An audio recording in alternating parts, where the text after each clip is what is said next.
तो आज हम देखेंगे जैक बोर्ड क्लास 10th का हिंदी का पूरी बुक को देखेंगे। आज हम क्लास 10th में दो बुक हैं, पहला क्षितिज और दूसरा कृतिका। तो पूरी बुक आज कवर करेंगे हम। हिंदी का जो बोर्ड का एग्जाम है, 4 फरवरी को एग्जाम है, तो एग्जाम को देखते हुए हम आज पूरी बुक को कवर करने वाले हैं। इसमें हम क्या करेंगे कि पूरे बुक के जो चैप्टर है, चैप्टर का नाम जानेंगे और उसका जो राइटर है, राइटर का नाम जानेंगे और उसके उस चैप्टर से 5 इंपोर्टेंट क्वेश्चन को देखेंगे हम लोग। तो पूरी बुक को जानना बहुत जरूरी है और सबसे ज़्यादा ज़रूरत है इसका कि किस पोयम को, किस गद्य को कौन राइटर कौन है, कौन लिखा है, ये जानना बहुत जरूरी है। राइटर का नाम पूछता है, तो इसलिए हम लोग शुरू करते हैं। तो यह वीडियो आप लोगों के लिए बहुत ही फायदेमंद साबित होगा, तो आप लोग पूरी वीडियो को देखें। चलिए स्टार्ट करते हैं क्लास को। जैसे कि आप जानते हैं कि पहला बुक का नाम है क्षितिज। इसमें जैसे काव्य खंड हैं और गद्य खंड भी है। तो पहले हम काव्य खंड को, पहले हम पोएट्री को कवर करने वाले हैं। जो जो इसमें पोएट्री दिए हुए हैं उनको पहले कवर करने वाले हैं हम। उसके बाद गद्य खंड को कवर करेंगे। तो इसका पहला चैप्टर जो है पद है। तो पद का जो राइटर है सो कौन है, तो सूरदास हैं। तो इस चैप्टर से देखते हैं कुछ इंपोर्टेंट क्वेश्चन। 5 इंपोर्टेंट क्वेश्चन है, हर चैप्टर से 5-5 इंपोर्टेंट क्वेश्चन लिए गए हैं। तो पहला क्वेश्चन बोलता है सूरदास किस भक्ति धारा के कवि हैं। तो इसका आंसर है सगुन। ठीक है, सूरदास, यहाँ में क्वेश्चन पूछते हैं कि सूरदास किस भक्ति धारा के कवि हैं, तो कौन से हैं, सगुन धारा के कवि हैं। अब पद का जो पहला पोएट्री है उसका लेखक कौन है, तो सूरदास हैं। सेकंड क्वेश्चन जो बोलता है सूरदास किसके भक्त थे, राम का, कृष्ण का, शिव का या फिर विष्णु का। तो सूरदास जो थे से कृष्ण का भक्त थे। आप लोग याद रखिएगा, सूरदास जो थे कृष्ण जी का भक्त थे। क्वेश्चन नंबर 3 नंबर बोलता है सूरदास के पदों में किस रस की प्रधानता है, विरस की, करुण की, वात्सल्य की या फिर हास्य की। जिसका करेक्ट आंसर है सी की, वात्सल्य की प्रधानता है, मतलब इसके ऊपर ज्यादा ही जोर दिया गया है। क्वेश्चन नंबर 4 बोलता है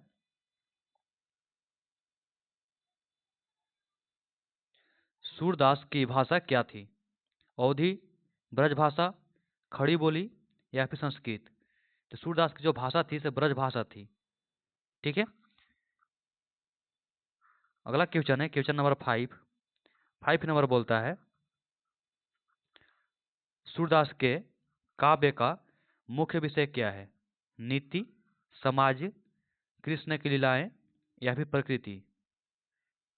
तो सूरदास की काव्य का जो मुख्य विषय था कृष्ण की लीलाएं के बारे में इन्होंने लिखा है पूरे। अगला क्वेश्चन है, अगला चलते हैं अब सेकंड चैप्टर में। हर चैप्टर से 5-5 क्वेश्चन लाए हुए हैं जो आपके एग्जाम की दृष्टि से बहुत ही इंपोर्टेंट क्वेश्चन हैं। तो सेकंड चैप्टर का नाम है राम लक्ष्मण परशुराम संवाद। इसको लिखे हैं तुलसीदास जी। सेकंड पोएट्री क्या है, तो राम लक्ष्मण परशुराम संवाद, इसको लिखे हैं तुलसीदास जी। तो देखते हैं इसका पहला क्वेश्चन। तो इसका पहला क्वेश्चन बोलता है यह जो रचना है किस ग्रंथ से ली गई है, विनय पत्रिका से, रामचरितमानस से, कवितावली से, गीतावली से। ये जो रचना है इसे रामचरितमानस से लिया गया है, राम लक्ष्मण परशुराम संवाद। इसको याद रखिएगा, ये बहुत रिपीट करता है क्वेश्चन को। सेकंड क्वेश्चन बोलता है परशुराम किसके अवतार माने जाते हैं, परशुराम जी जो थे किसके अवतार माने जाते हैं। ऑप्शन दिया हुआ है ब्रह्मा, विष्णु, शिव, इंद्र। तो परशुराम जी विष्णु जी के अवतार माने जाते हैं। अगला क्वेश्चन है लक्ष्मण का स्वभाव कैसा था, विनम्र, शांत, व्यंग्यात्मक, डरपोक। तो लक्ष्मण जी का जो स्वभाव था से कैसा था, तो व्यंग्यात्मक स्वभाव था। अगला क्वेश्चन नंबर 4 नंबर बोलता है इस संवाद में कौन सा रस प्रमुख है। जो राम लक्ष्मण परशुराम संवाद है, जो बातचीत हुआ उसमें कौन सी रस की प्रमुखता है। करुण रस, वीर रस, या फिर हास्य रस, या फिर श्रृंगार रस। इसमें वीरता के बारे में व्याख्या किया गया है, इसलिए क्या है तो वीर रस है। ठीक है। क्वेश्चन नंबर 5 नंबर बोलता है तुलसीदास किस काल के कवि है।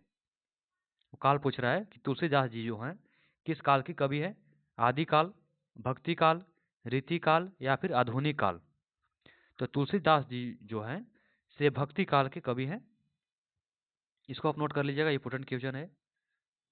ये तुलसीदास किस काल के कवि है पूछता है एग्जाम में, तो कौन सी, तो भक्ति काल। ठीक है। अगला क्वेश्चन है, क्वेश्चन नहीं, अब अगला चैप्टर तीसरा पोएट्री है सवैया और कवित। इसका जो राइटर है सो कौन है, तो देव। तो नाम याद रखिएगा, सवैया और कवित का जो राइटर है पोएट है सो कौन है, तो देव है। तो पहला क्वेश्चन यहाँ से आता है, देव किस काल के कवि है। देव जो है किस काल के कवि है, भक्ति काल, रीति काल, आधुनिक काल, या फिर आदि काल। तो इसका सही आंसर है जो देव है से रीति काल के कवि है। ठीक है।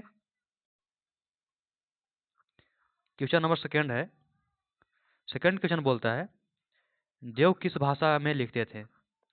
देव जो थे से किस भाषा में लिखते थे, अवधी, ब्रजभाषा, खड़ी बोली, या फिर संस्कृत। तो देव ब्रजभाषा में लिखते थे। ठीक है। अगला क्वेश्चन, तीसरा क्वेश्चन बोलता है कवित किस छंद से संबंधित है। मुक्त, गेय, अलंकार प्रधान, या फिर कथात्मक। तो कवित जो है अलंकार प्रधान से संबंधित है। ठीक है। क्वेश्चन नंबर 4, देव के काव्य में किस भाव की प्रधानता है। देव जी का जो काव्य है उसमें किस भाव की प्रधानता दिया गया है। इसमें श्रृंगार की प्रधानता दिया गया है। ठीक है। आप लोग जाने से पहले एक बार पूरा पोएट को, पूरा जो गद्य खंड है और काव्य खंड है सभी को एक बार पढ़ के जाइएगा आप लोग। अगला है क्वेश्चन नंबर 5, देव का संबंध किस काव्य धारा से है। वीर से, निर्गुण से, सगुण से, या फिर रीतिकालीन श्रृंगार से। तो देव का जो संबंध था रीतिकालीन श्रृंगार से संबंधित था। ठीक है। अगला चैप्टर देखते हैं। अगला चैप्टर का नाम है आत्मकथ्य। आत्मकथ्य, इसका जो राइटर है कौन है, जयशंकर प्रसाद। जयशंकर प्रसाद जी हैं, इसको याद रखिएगा। इसका पहला क्वेश्चन बोलता है यहाँ से, यह कविता किस विधा से संबंधित है। यह जो कविता है किस विधा से संबंधित है, नाटक से, महाकाव्य से, आत्मकथ्य से, या फिर कहानी से। ये जो कविता है आत्मकथ्य से संबंधित है। अगला क्वेश्चन है क्वेश्चन नंबर सेकंड, दूसरा, जयशंकर प्रसाद किस युग के कवि है। छायावाद, प्रगतिवाद, प्रयोगवाद, या फिर भक्ति काल। तो जयशंकर प्रसाद जो है छायावाद युग के कवि हैं। थर्ड क्वेश्चन, कविता में कवि किसके संवाद करता है। किससे संवाद करता है, मतलब किससे बात करता है, समाज से, ईश्वर से, या फिर समय से, या प्रकृति से। तो कविता में जो है समय से बात करता है वो। ठीक है। कविता में जो कवि जो है, राइटर जो है किससे बात करता है, तो समय से, मतलब खुद से बात करता है। क्वेश्चन 4 नंबर बोल रहा है कविता का मुख्य भाव क्या है। तो कविता का मुख्य भाव क्या है, निराशा, आत्मविश्लेषण, करुणा, या फिर विद्रोह। तो कविता का मुख्य भाव जो है आत्मविश्लेषण है। ठीक है। अगला क्वेश्चन, प्रसाद की भाषा शैली कैसी है। प्रसाद की जो भाषा शैली है कैसी है, सरल, संस्कृतिनिष्ठ, उर्दू मिश्रित, या फिर ग्रामीण। तो प्रसाद की जो भाषा शैली है संस्कृति निष्ठ है। कैसी है, संस्कृति निष्ठ है। क्वेश्चन, छठा क्वेश्चन यहाँ बोल रहा है, छठा नहीं, अब पांचवा चैप्टर में आते हैं। तो पांचवा चैप्टर जो है उत्साह और अट नहीं रही, इसको जो लिखे हैं सूर्यकांत त्रिपाठी निराला जी लिखे हुए हैं। उत्साह और अट नहीं रही है, ये जो पोएट्री है इसको कौन लिखा है, सूर्यकांत त्रिपाठी निराला। ठीक है। यहाँ से जो पहला क्वेश्चन बनता है, निराला किस काव्य धारा के कवि है। छायावाद, प्रगतिवाद, प्रयोगवाद, या फिर भक्ति काल। जो निराला जो थे छायावाद के काल के कवि थे। सेकंड क्वेश्चन, उत्साह कविता का विषय क्या है। उत्साह कविता का विषय क्या है। उत्साह कविता का जो विषय है नव चेतना है। क्या है, तो नव चेतना है। पूछता है एग्जाम में कि उत्साह कविता का विषय क्या था, तो नव चेतना था। ठीक है। अगला क्वेश्चन, निराला की भाषा कैसी है? जो निराला जी जो है उनकी भाषा क्या थी? सरल, संस्कृति निष्ठ, उर्दू मिश्रित या फिर ग्रामीण? तो इनका भी संस्कृति निष्ठ ही थी। ठीक है। अगला क्वेश्चन, चौथा, अट नहीं रही कविता में किसका वर्णन है? किसान का, स्त्री का, प्रकृति की सुंदरता का या फिर नगर का? तो अट नहीं रही जो कविता है इसको में प्रकृति की सुंदरता का वर्णन किया गया है। ठीक है। क्वेश्चन नंबर 5वां,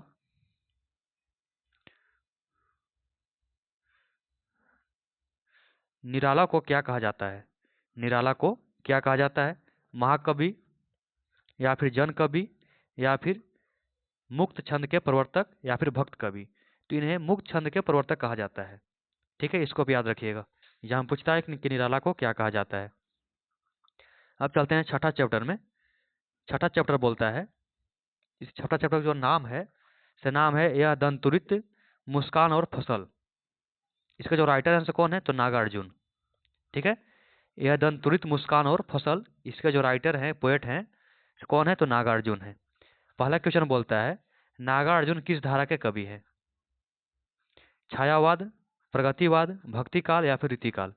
तो जो नागार्जुन थे से प्रगतिवाद के काल के कवि थे, प्रगतिवाद धारा के कवि थे। दूसरा क्वेश्चन बोलता है, दंतुरित मुस्कान किससे संबंधित है? बच्चे से, किसान से या फिर मजदूर से या प्रकृति से?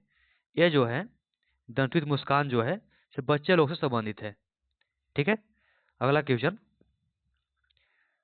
क्वेश्चन थर्ड, नागार्जुन को किस नाम से जाना जाता है? राष्ट्र कवि, जन कवि, लोक कवि, वीर कवि? तो नागार्जुन को जन कवि के नाम से जाना जाता है।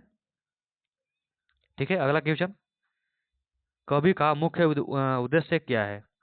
इस पोयम में कवि का जो मुख्य उद्देश्य है क्या है? सौंदर्य, यथार्थ चित्रण, भक्ति या फिर नीति? जिसके में जो उनका उद्देश्य, कवि का जो उद्देश्य है तो क्या है? यथार्थ चिंतन, यही उनका उद्देश्य था। ठीक है। पांचवा क्वेश्चन बोलता है, फसल, फसल कविता किस वर्ग से जुड़ी है? शहरी से, मजदूरी से, किसान से या फिर व्यापारी से?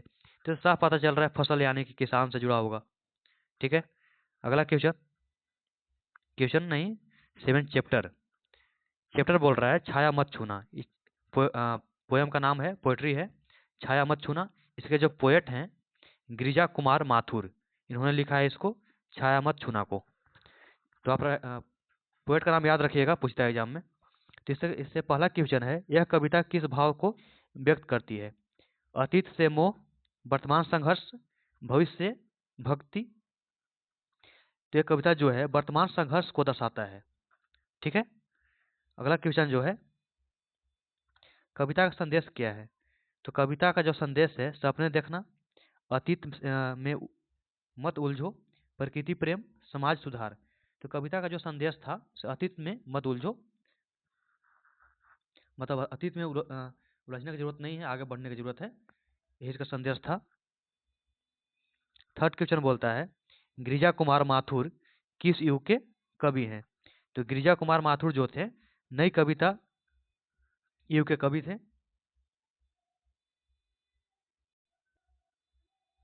क्वेश्चन 4 बोलता है, कविता में छाया का प्रतीक क्या है? सुख है, दुख है या फिर अतीत है या भविष्य है? तो इसको में आप साफ याद रखिएगा, इस समय अतीत का ही जिक्र किया गया है।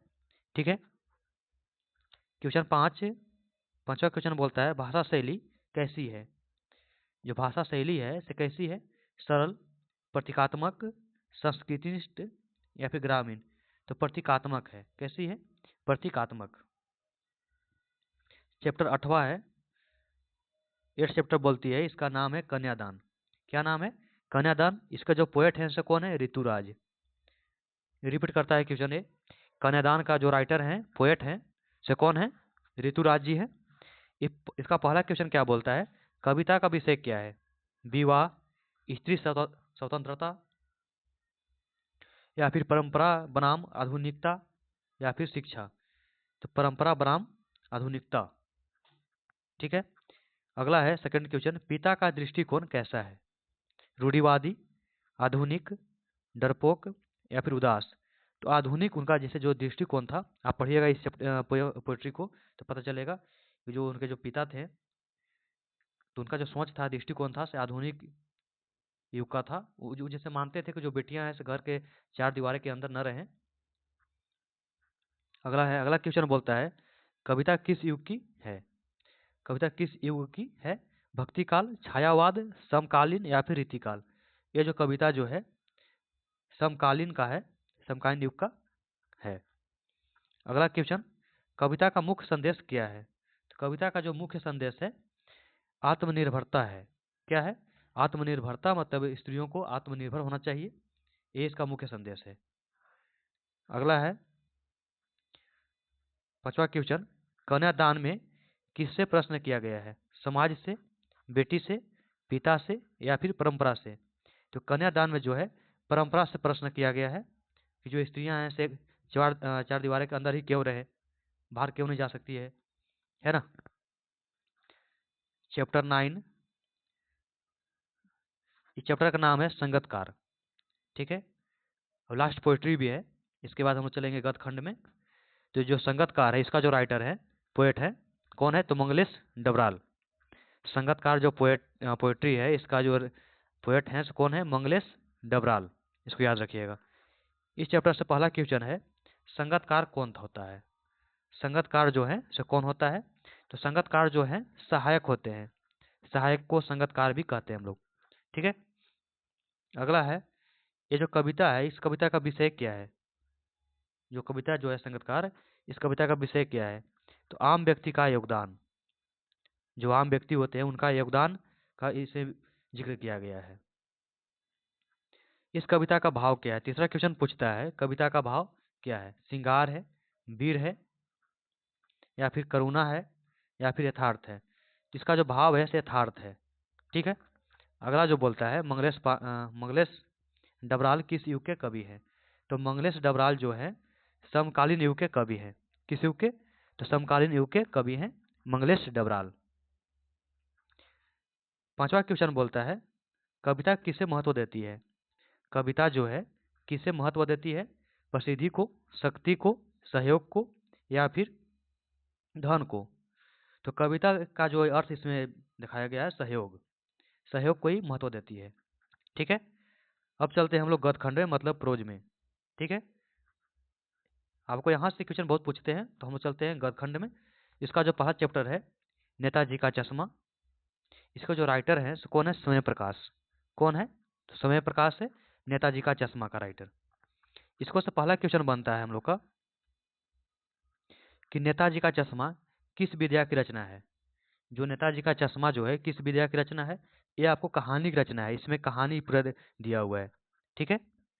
अगला क्वेश्चन इसका बोलता है, कहानी का मुख्य विषय क्या है? ये जो कहानी है नेताजी का चश्मा, इसका मुख्य विषय क्या है? ठीक है। राजनीति या फिर फ्रीडम संग्राम या फिर स्वार्थी नेतृत्व पर व्यंग्य या फिर शिक्षा? जिसमें स्वार्थी नेतृत्व पर व्यंग्य दिया गया है। ठीक है। अगला है तीसरा प्रश्न, कहानी में नेताजी किस बात का प्रतीक है? ईमानदारी का, बलिदान का, दिखावा का या फिर अनुशासन का? इसमें दिखावा का प्रतीक है। ठीक है। अगला है क्वेश्चन 4, कहानी का स्वर कैसा है? कहानी जो स्वर है कैसा है? तो व्यंग्यात्मक है। ठीक है। इसको नोट कर लीजिएगा आप, कहानी का जो स्वर है कैसा है? व्यंग्यात्मक। अगला है, लेखक ने किस प्रवृत्ति की आलोचना की है? तो लेखक जो है अवसरवाद प्रवृत्ति की जो आलोचना किया है, विरोध किया है। ठीक है। चलते हैं अगला टॉपिक पर। अगला चैप्टर जो 11वां चैप्टर है, उसका नाम है बाल गोविंद भगत। बाल गोविंद भगत, इसका जो राइटर है कौन है? तो राम वृक्ष बेनीपुरी। कौन है? राम वृक्ष बेनीपुरी, बाल गोविंद भगत का। इसका जो पहला क्वेश्चन बोलता है, बाल गोविंद भगत किस प्रकार के व्यक्ति थे? ये जो फकीर प्रवृत्ति के व्यक्ति थे, बाल गोविंद भगत जो थे से फकीर प्रवृत्ति के, मतलब भिखारी प्रवृत्ति के व्यक्ति थे। अगला क्वेश्चन बोलता है, बाल गोविंद भगत किस गुण के लिए प्रसिद्ध थे? ये आपको त्याग के लिए प्रसिद्ध थे। ठीक है, ये क्वेश्चन बहुत बार पूछा हुआ है। बाल गोविंद भगत किस गुण के लिए प्रसिद्ध थे? तो त्याग के लिए। ठीक है, अगला क्वेश्चन, यह रचना किस विद्या की है? यह जो रचना इसमें दिया गया है किस विद्या की है? यह आपको संस्मरण संस्मरण की रचना है। ठीक है, अगला है क्वेश्चन 4, बाल गोविंद भगत का जीवन किस सिद्धांत पर आधारित था? जो गोविंद भगत जो थे, इनके जो जीवन है किस सिद्धांत पर आधारित था? ऑप्शन दिया हुआ है धन, भक्ति और सादगी, राजनीति और शिक्षा। तो इसका जो आंसर है सो भक्ति और सादगी। वो सादगी किस्म के आदमी थे और भक्ति में मिल रहते थे। अगले क्वेश्चन है 5वां क्वेश्चन, लेखक ने बाल गोविंद भगत को किस रूप में प्रस्तुत किया? तो आदर्श मानव के रूप में प्रस्तुत किया है बाल गोविंद भगत को। ठीक है, एक आइडियल व्यक्ति के रूप में प्रस्तुत किया है। अगला चैप्टर जो है लखनवी अंदाज, 12वां चैप्टर। इसके जो राइटर है सो कौन है? यशपाल। कौन है? यशपाल है। लखनवी अंदाज का जो राइटर है सो कौन है? यशपाल। ठीक है, इसका पहला क्वेश्चन बनता है, लखनवी अंदाज किस विषय पर आधारित है? जो लखनवी अंदाज है किस विषय पर आधारित है? राजनीति पर, शिष्टाचार पर, दिखावटी तहजीब पर या फिर शिक्षा पर?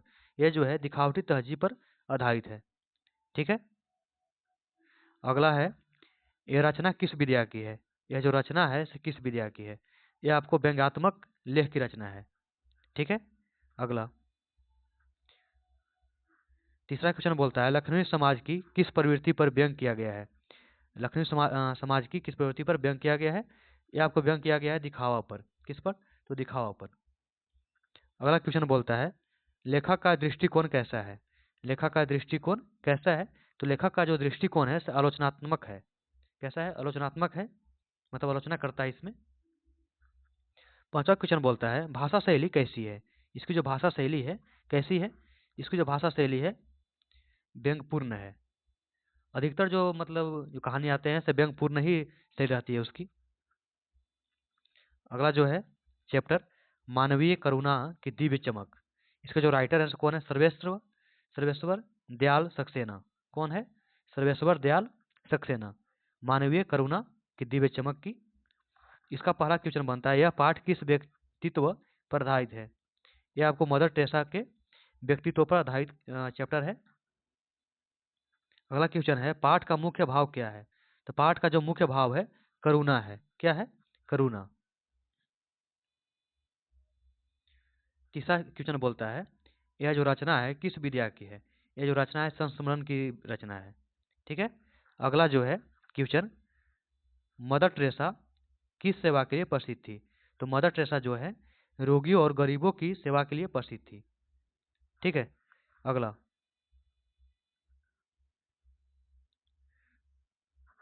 इसमें 5वां क्वेश्चन बोल रहा है, लेखक किस गुण को सर्वोच्च मानता है? शक्ति को, धन को, करुणा को, बुद्धि को?